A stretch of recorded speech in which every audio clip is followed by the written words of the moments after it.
Welcome. Today I want to talk about healing heartbreak.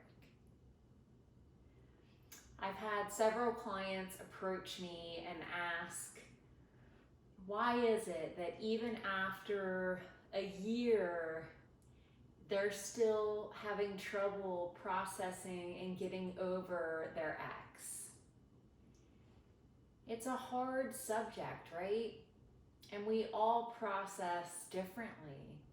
You know, some people can bounce back after a heartbreak after a couple weeks or a month, and others take years, and some never recover.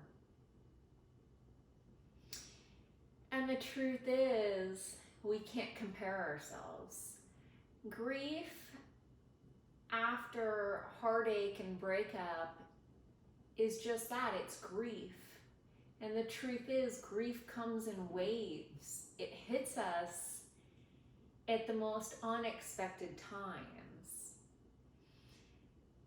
Sometimes heartache after a breakup can be more tragic or equally as tragic as a death, because we don't have the ability to say our goodbyes or sometimes have closure even though that person is still alive. Sometimes we don't have access to them. And so it can be very unsettling and leave us feeling very, leave us with a lot of questions, right? And a lot of questions about ourselves. You know, what did we do? What's wrong with us? All of those uncertainties.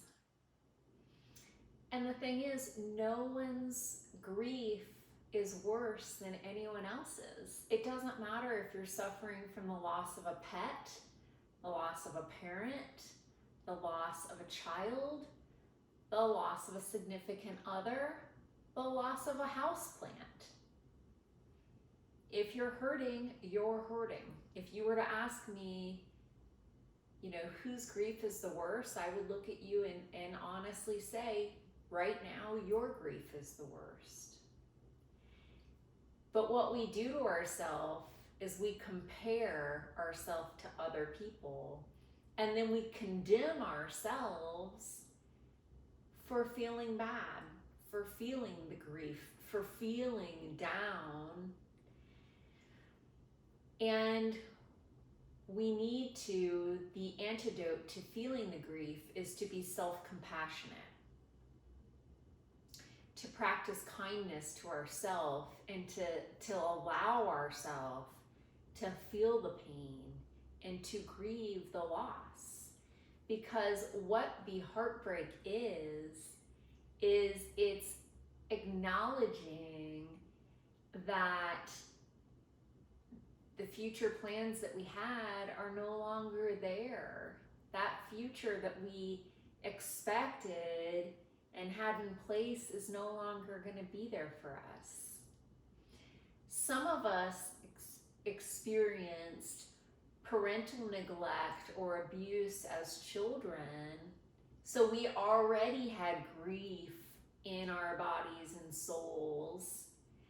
And so a breakup is adding to that, and that can be just downright paralyzing, right?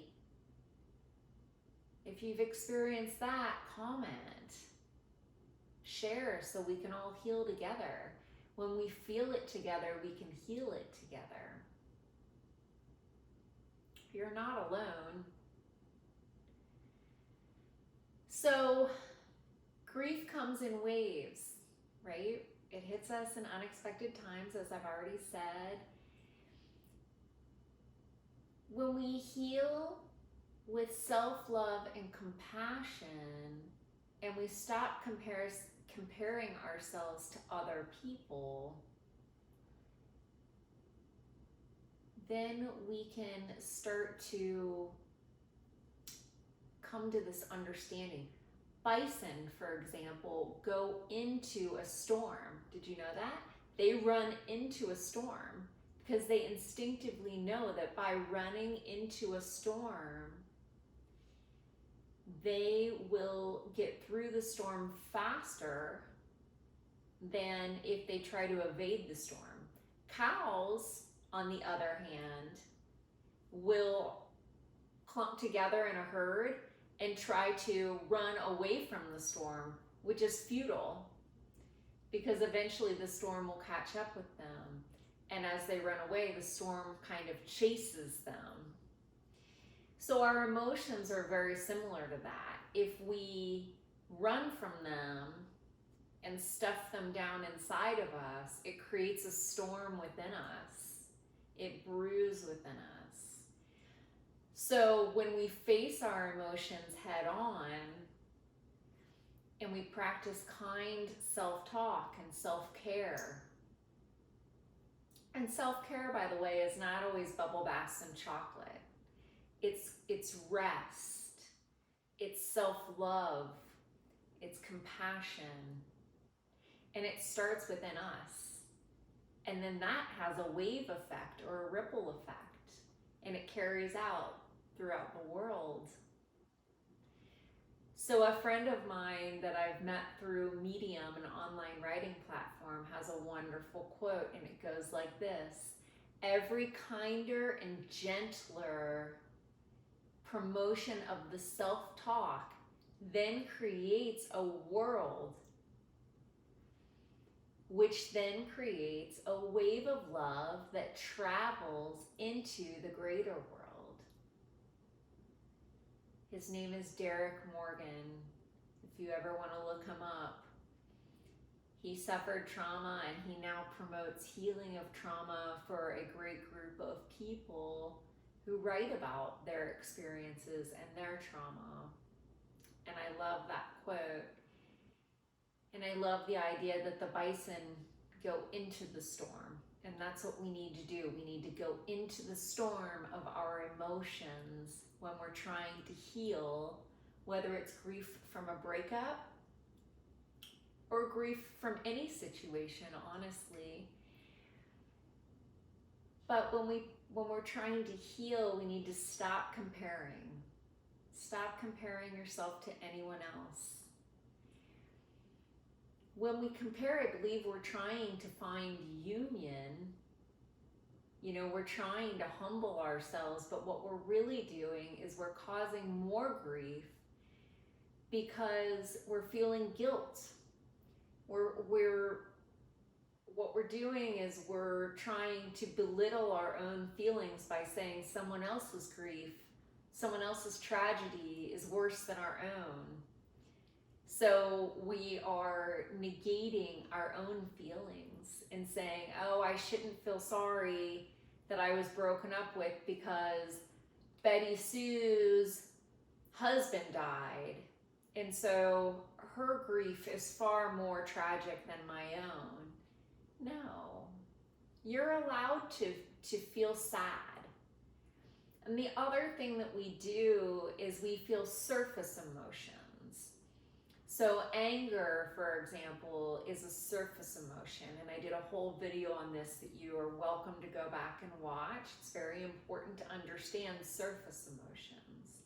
But underneath that anger, so for example, you may feel anger or resentment for being broken up with, but underneath those surface emotions is a whole myriad of other emotions. So you might feel sadness, you might feel abandonment, you might feel grief, on a deeper level. You might feel,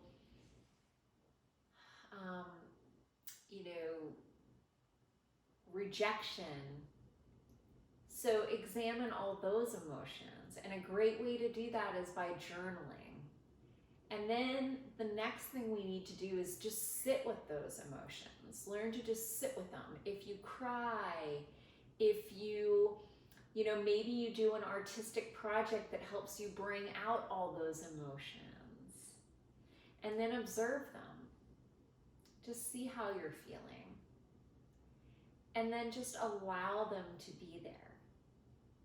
But whatever you do, know that even though this person might have broken up with you and you're heartbroken, You're allowed to feel any way that you feel. Just don't unpack that baggage and stay there forever, because you are worthy of love. And the right person is going to come along and you are going to be content and joyful. So for now, use this time alone to get to know yourself again. You might find out that you are way cooler than you ever knew that you were. And you are certainly stronger than you probably ever knew. So get involved in a new hobby, find some creative outlets, get in touch with your inner child, learn to love and accept yourself, and know that you are love. You are divine love and light. So in case no one else has told you yet today, you are amazing. Thank you to those who have subscribed. And if you haven't yet, just hit that little button.